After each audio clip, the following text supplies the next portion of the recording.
In front of me is HUAWEI P40 Pro Plus, and let me show you how to change keyboard dictionary on the following device.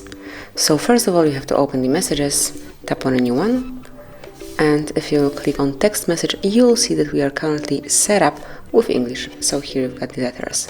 If you would like to change it, just tap on the plus icon, go to the settings then, they are right here, and now select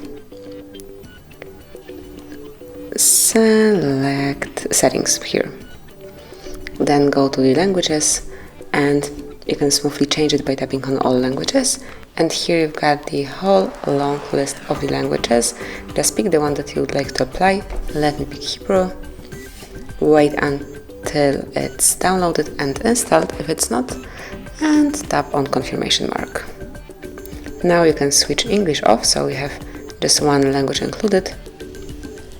Then go back, and as you can see right here, it has been changed, so now you can smoothly write in Hebrew.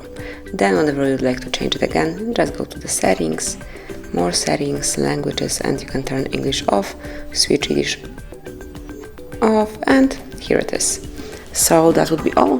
Thank you for watching. Please subscribe our channel and leave the thumbs up.